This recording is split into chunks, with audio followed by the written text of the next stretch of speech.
کیونکہ جس محلے میں حضرت ابوبکر رہتے تھے اسی محلے میں حضرت خدیجۃ الکبریٰ کا مکان تھا. رسول پاک صلی اللہ علیہ وسلم اپنی شادی کے بعد حضرت خدیجہ کے مکان میں منتقل ہو گئے تھے. حضرت صدیق اکبر سے وہی محلے میں رہنے کی وجہ سے ملاقاتیں تھیں. اور دوسری سب سے بڑی بات یہ تھی طبیعت مزاج ملتا جلتا تھا. میرے آقا صلی اللہ علیہ وسلم کبھی شراب کو ہاتھ نہیں لگائے. حضور پاک صلی اللہ علیہ وسلم کبھی کسی بت کے پاس نہیں گئے. صدیق اکبر کی طبیعت میں بھی یہ عادتیں تھیں. تو ایسے ہم مزاج لوگوں کی دوستی بھی جلدی ہوتی ہے. اسلام کی دعوت شروع ہونے سے پہلے ہی حضرت ابوبکر کو حضور صلی اللہ علیہ وسلم سے ایک انسیت تھی. جاتے تھے مل بیٹھ کر باتیں کرتے تھے. حتیٰ کہ میرے آقا صلی اللہ تعالی علیہ وسلم کی شرم و حیا حضرت ابوبکر کو بہت پسند تھی. حضرت ابوبکر آپ کے اخلاق سے بڑے متاثر تھے. تو پھر یہ تمام معاملات پہلے سے تھے.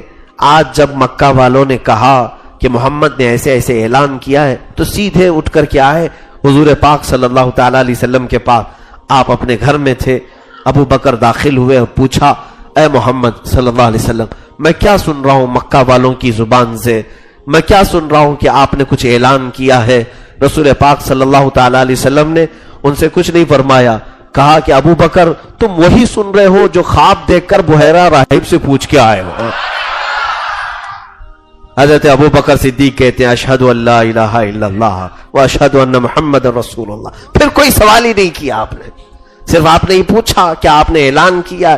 حضور نے فرمایا ہاں میں وہی اعلان کر رہا ہوں جو تم نے خواب میں دیکھا اور بحیرہ راہب سے پوچھ کے آئے. یہ میرے رسول پاک کا علم غیب ہے. رسول کریم صلی اللہ تعالی علیہ وسلم کی اس ادا پر صدیق اکبر فدا ہوئے. اور اس کے بعد اسلام لانے میں ابو بکر کا سب سے پہلا مقام ہے. اور راویوں نے الگ الگ تطبیق دی ہے کہ اللہ کے حبیب صلی اللہ علیہ وسلم نے جب اسلام کی دعوت پیش کی سب سے پہلے کون اسلام لایا, سب سے پہلے کون لایا. روایتیں الگ الگ ملتی ہیں.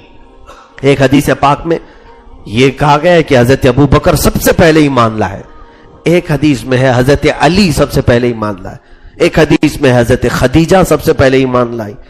تو بعد میں محدثین نے اس کو یوں تطبیق دیا کہ سب اپنی جگہ پر صحیح ہے. ایسے ہم اس کو الگ الگ معنی میں لیں گے کہ مردوں میں بڑی عمر والوں میں ابو بکر سب سے پہلے ایمان لائے, بچوں میں حضرت علی سب سے پہلے ایمان لائے, عورتوں میں خدیجۃ الکبریٰ سب سے پہلے ایمان لائی, اور غلاموں میں زید بن حارثہ سب سے پہلے ایمان لائے. تو اس طرح سے تطبیق دی گئی. لیکن پھر بھی صدیق اکبر کا مقام سابقون الاولون میں سے ہے, جن کا ذکر قرآن میں آیا ہے 11ویں پارے کی آیت سورہ توبہ کی. اللہ تعالیٰ فرماتا ہے والسابقون الاولون من المہاجرین والانصار الذین اتبعوہم باحسان رضی اللہ عنہم ورضوا عنہ. وہ سب سے پہلے اسلام لانے والے مہاجرین اور انصار میں سے صحابہ, اللہ ان سے راضی ہوا اور وہ اللہ سے راضی ہوئے. یہ سابقین اولین میں آئے. حضرت ابوبکر صدیق رضی اللہ تعالیٰ عنہ کے ایمان لانے کا واقعہ یہ ہے. اور اس کے بعد حضور پاک صلی اللہ علیہ وسلم کی ایسی ملازمت اختیار کی. اب آپ کو میں بتاتا ہوں, جس وقت آپ ایمان لائے تھے تجارت سے نفع کما کر کل آپ کے پاس جو آمدنی بچی تھی, پیسہ تھا, وہ 40,000 درہم تھے. اس زمانے میں 40,000 درہم بڑی قیمت ہوتی تھی, بڑی قیمت. اس زمانے کے وہ کئی لاکھوں میں ہو جائے, لیکن وہ 40,000 درہم پورے کے پورے آپ نے اسلام میں خرچ کر دیے. جس دن سے ایمان لائے اس دن سے اپنے پورے مال کو کہا کہ یہ میں نے اللہ اور اس کے رسول کے لیے وقف کر دیا ہے, میرا اس میں کچھ بھی نہیں ہے. حتیٰ کہ صدیق اکبر رضی اللہ تعالیٰ عنہ کا توکل اور یقین سارے صحابہ میں سب سے اعلیٰ تھا, سب سے اعلیٰ تھا.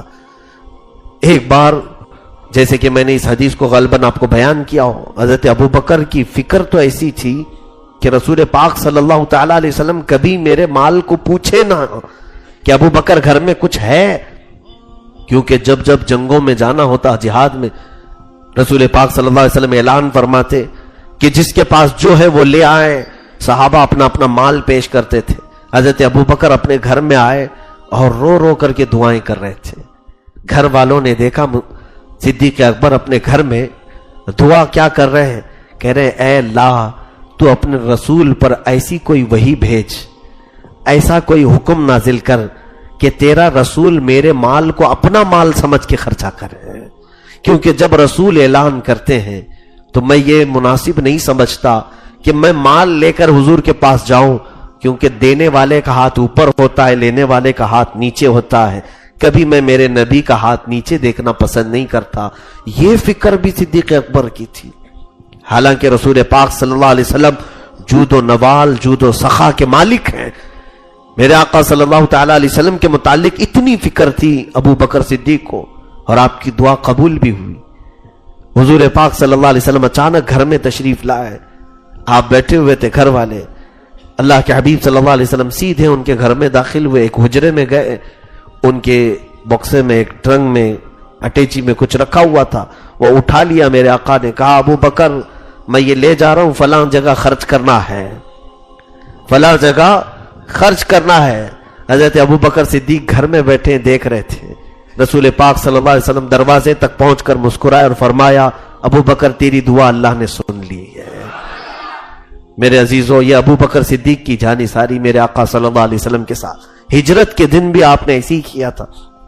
جب رسول پاک صلی اللہ تعالی علیہ وسلم پر آپ ایمان لائے تو آپ کے گھر والوں میں سے کوئی ایمان نہیں لائے تھے، شروع میں کوئی ایمان نہیں لائے تھے، بڑی تکلیفیں آپ نے برداشت کی مکہ میں، 13 سال کا عرصہ جو ہوا ہے، بڑی تکلیفیں، اس لیے کہ حضور اکرم صلی اللہ تعالی علیہ وسلم کے دفاع میں ہمیشہ رہتے تھے۔ ایک بار وہ عقبہ نام کا ایک شخص اللہ کے حبیب صلی اللہ علیہ وسلم کے گلے میں پھندا ڈال کر تولیہ کا گھما رہا تھا اور کھینچ رہا تھا حرم پاک میں۔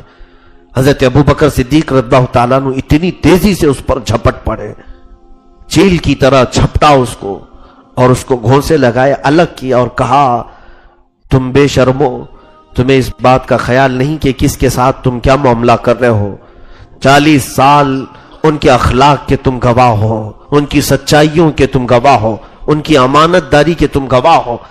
آج اس شخص کے ساتھ تم برا برتاؤ کر رہے ہو جو یہ کہہ رہا ہے میرا رب اللہ ہے، جبکہ اس کے وہ دلیلیں لے کر کے تمہارے پاس آیا ہے، روشن برہان لے کر کے تمہارے پاس آیا ہے۔ حضرت ابو بکر صدیق رضی اللہ تعالیٰ عنہ 1-2 مرتبہ نہیں، کئی مرتبہ ایسے معاملات ہوئے۔ حضرت عائشہ فرماتی ہیں کہ صدیق اکبر نے یہ روایت یہ بھی بیان فرمایا کہ ایک مرتبہ حضور اکرم صلی اللہ علیہ وسلم کے ساتھ حرم کعبہ کے اندر پہلا خطبہ دے رہے تھے، سب سے پہلا خطبہ اسلام کا صدیق اکبر نے دیا ہے۔ خطبہ مکمل نہیں کرنے پائے تھے کہ جو مکہ میں وہاں کفار و مشرکین بیٹھے تھے مشتعل ہو گئے، بھڑک گئے اور ان کو کھینچا، بہت زد و کوب کیا، مارا، یہاں تک کہ اتنا منہ سوج گیا تھا کہ ان کی ناک اور آنکھ بھی نظر نہیں آتی تھی منہ کے سوجن کی وجہ سے۔ آپ کا قبیلہ بنو تمیم، بنو تیم، تو انہوں نے اٹھا کر کے صدیق اکبر کو اپنے گھر پہنچایا، اور یہاں تک کہ آپ کے ہوش میں آنے کا آپ کا پورا خاندان انتظار کر رہا تھا۔ حضرت ابو بکر صدیق پر پورے دن، پوری شام، رات گزر گئی۔ ان کی والدہ ام الخیر کھڑی رہی، لوگوں نے کہا کہ انہیں کچھ دودھ پلاؤ، پانی پلاؤ۔ رات کا آدھا پہر گزر چکا تھا جب آپ نے آنکھیں کھولی۔ ام الخیر کہتی ہے میں دودھ لے کر پہنچی تو صدیق اکبر نے سب سے پہلے پوچھا رسول اللہ کا کیا حال ہے؟ ام الخیر کہتی ہیں میں نے کہا ابو بکر یہ ساری جو تیری حالت بنی ہے اسی کی وجہ سے تو بنی، محمد کی وجہ سے، چھوڑ دے اس کا ذکر، عرب والے، مکہ والے تیری بڑی عزت کرتے ہیں۔ حضرت ابو بکر فیصلوں میں بیٹھا کرتے تھے، مکہ والوں خون بہا، دیت وغیرہ کے معاملات میں آپ فیصلہ کرتے تھے۔ ان کی ماں نے کہا کہ تو چھوڑ دے محمد کو، اسی کی وجہ سے مکہ والوں نے تجھے آج اتنا مارا ہے۔ حضرت ابو بکر صدیق نے جو الفاظ کہتے ہیں اپنی ماں سے کہ میری ماں تجھے خبر نہیں کہ اس میں جو حلاوت اور شیرینی ہے ان کو چھوڑنے میں کوئی مٹھاس نہیں ہے۔ تو ضد پر تھے کہ میں جب تک حالات معلوم نہیں کروں گا میں دودھ بھی نہیں پیوں گا، پانی بھی نہیں۔ پوچھا کہ میں کیسے معلوم کروں کہ محمد کہاں ہیں، حضور پاک صلی اللہ علیہ وسلم کہاں ہیں؟ صدیق اکبر نے اپنی ماں سے کہا جاؤ ام جمیل کے پاس، جو عمر فاروق کی بہن تھی، وہ اسلام لائی ہوئی تھی پہلے، کہا ام جمیل کے پاس جاؤ، وہ تجھے بتا دے گی کہ رسول کہاں ہے۔ ام الخیر آئی ام جمیل کے پاس، کہا کہ محمد کہاں ہے؟ ام جمیل نے کہا تجھے کیا ضرورت پڑ گئی محمد کی؟ وہ پہچانتی تھی ابو بکر کی ماں ہے اور ایمان لائی ہوئی نہیں ہے۔ تو ام الخیر رونے لگی، اے ام جمیل بتا دے میرا بیٹا